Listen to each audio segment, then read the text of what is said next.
புத்தகப்பத்தனுக்கு வருக. நான் முகமது ஃபெரோஸ். கிட்டத்தட்ட ஒரு வாரம் ஆச்சு காணொளி போட்டு. என்னென்னு பார்த்திங்கன்னா, நான் புதுசாக கடை திறந்துருக்கேன். அந்த கடை பேர் வந்து பரக்கத் மொபைல்ஸ் அண்ட் ஆன்லைன். பரக்கத்துங்கிறது எங்கள் அம்மாவோட பேர். இது எங்கேன்னு பார்த்திங்கன்னா, திருநெல்வேலியில் வந்து கருங்குளம் ஏரியாவில் உள்ள பீடி காலனின்னு ஒரு இடம் இருக்குது. அங்கே தான் அந்த கடை திறந்துருக்கேன். ஒரு வாரத்துக்கு முன்னாடி தான் திறந்துருப்பேன். அதனால தான் என்னால் தொடர்ச்சியாக காணொளி போட முடியலை. கடைசியாக அந்த புத்தக கண்காட்சிக்கு போயிட்டு வந்த காணொளி தான் இருக்குது. அதுக்கப்புறம் 2 நாளுக்கு அப்புறம் தான் திறந்தேன். நிறைய பேர் கேட்டாங்க, கடையை திறக்கிற காணொளியும் போடுறது ஏன்ட்டு. ஏன்னா புத்தகம் சம்மந்தமாக போடுறது பார்த்திங்கன்னா, அது என்னோடய பேஷன், வேக்க. அது நான் எப்போ ஏற்பட்ட வேலையில் இருந்தாலும் சரி, அதுக்குன்னு நேரம் ஒதுக்கி போட்டுருவேன். ஏன்னா அது இல்லாமல் நம்மளால் இருக்க முடியாது. அந்த கடை ஓப்பனிங், இந்த கடைக்கு என்னை விட ரொம்ப உழைப்பு கொடுத்தது யாருன்னு பார்த்தோன்னா, என்னோடய நண்பன் ஆசிஃப் தான். என் கூட வந்து ஒத்துழைப்பு கொடுத்து எல்லா சகல வசதிகளையும் செஞ்சு கொடுத்து எனக்கு ரொம்ப உதவியாக இருந்தாப்புல. ஒரு எதிர்பார்ப்பே இல்லாத உதவின்னு சொல்லலாம். ஏன்னா 2 மாதமாக நான் என்ன பண்ண போகிறேன், ஏது பண்ண போகிறேன், ஊரில் தான் இருக்க போகிறேன்னு முடிவாகிடுச்சு.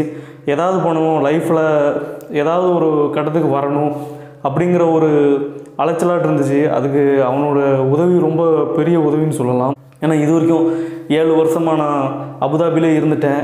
இப்போ நான் என்னோடய ஃபீல்டை மாற்றுறேன். அதிலேருந்து ஐடியாஸும் சேஞ்ச் ஆகும். அதுலேயும் ஆசிஃபை சொல்ல போனேன்னா, அவன் வந்து பெங்களூரில் தான் ஒர்க் பண்ணுறாப்புல. நைட் டியூட்டி பார்ப்பாப்புல. இப்போ ஒர்க் ஃப்ரம் ஹோமில் இருக்கிறதுனால எனக்குன்னு டைமை ஈவினிங்கும் ஸ்பெண்ட் பண்ணுறாப்புல. அவ்வளோதான், வேறு என்ன சொல்லுறது. சரி, இந்த புத்தக கண்காட்சிக்கு போனேன். நான் என்ன புக்கு வாங்கினேன்ட்டு தெரியப்படுத்தாமல் விட்டுட்டேங்களா.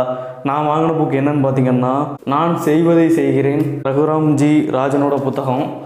இவர் யாருன்னு உங்களுக்கு எல்லாத்துக்குமே தெரியும். ஃபார்மர் ஆர்பிஐயோட கவர்னராக இருந்தவர். இவரோட புத்தகம் தான். நான் பெரும்பாலும் அமேசான் கிண்டில்லே புத்தகம் வாங்கிடுவேன். ஆனால் புத்தக கண்காட்சிக்கு போனேன்னா அதுக்குன்னு ஒரு சில புத்தகங்கள் வாங்கிறது வழக்கம். நிறைய புத்தகங்கள் சேர்றது, அதை வாசிக்காமல் இருக்கிறது தப்புங்கிறனால தான் நான் புத்தகம் வாங்குறதே இப்போ குறைச்சிக்கிட்டு வரேன். இப்போது ரீசெண்டாக அமேசான் கிண்டிலில் கூட பிரேக்கிங் த மோல்டு, அதுவும் ரகுராம்ஜி ராஜனோட புத்தகம் தான். அந்த புத்தகத்தை தான் வாங்கியிருக்கேன். அதை தமிழில் PSV குமாரசாமி மொழிபெயர்த்திருக்காரு. பழைய வார்ப்புகளை உடை தெரிவோங்கிற பேரில். புத்தக கண்காட்சி வந்து முன்னாடி வந்து பொருணை 6வது புத்தக கண்காட்சி நெல்லையில் உள்ள பாளையங்கோட்டையில் வஉசி திடலில் போட்டிருந்தாங்க. அப்போது மக்களோட கூட்டம் அதிகமாக இருந்துச்சு. இந்த வாட்டி என்னன்னு பார்த்திங்கன்னா, பொருட்காட்சி திடலில் போட்டாங்க. அதை தான் இப்போது வர்த்தக மையமாக மாற்றிட்டாங்க.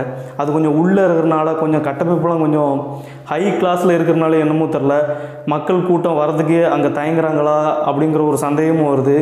அதே மாதிரி இந்த வாட்டி வெறும் 119 புத்தக ஸ்டால்கள் தான் இருந்துச்சு. அதையும் 11 நாள் தான் போட்டிருப்பாங்க. அதுக்கப்புறம் 1 நாளோ 2 நாளோ நீடிச்சாங்கன்னு நினைக்கிறேன். கண்டிப்பாக இதை தொடர்ந்து பண்ணணும். மக்களும் அதிகமான புத்தகத்தை வாங்கணும். ஏன்னா 10%, 20% இருந்து நிறைய புத்தகத்தை இன்னும் பல சலுகையில் தராங்க. எது சம்மந்தமாக வாசிக்கலாம், உங்களுக்கு எது சம்மந்தமாக வாசிக்கணும்னு தோணுதோ. இப்போ வரைக்கும் நான் பொருளாதார சம்மந்தமாக தான் வாசிச்சிட்ருக்கேன். அப்பப்போ இலக்கியத்தையும் தொடுவேன்.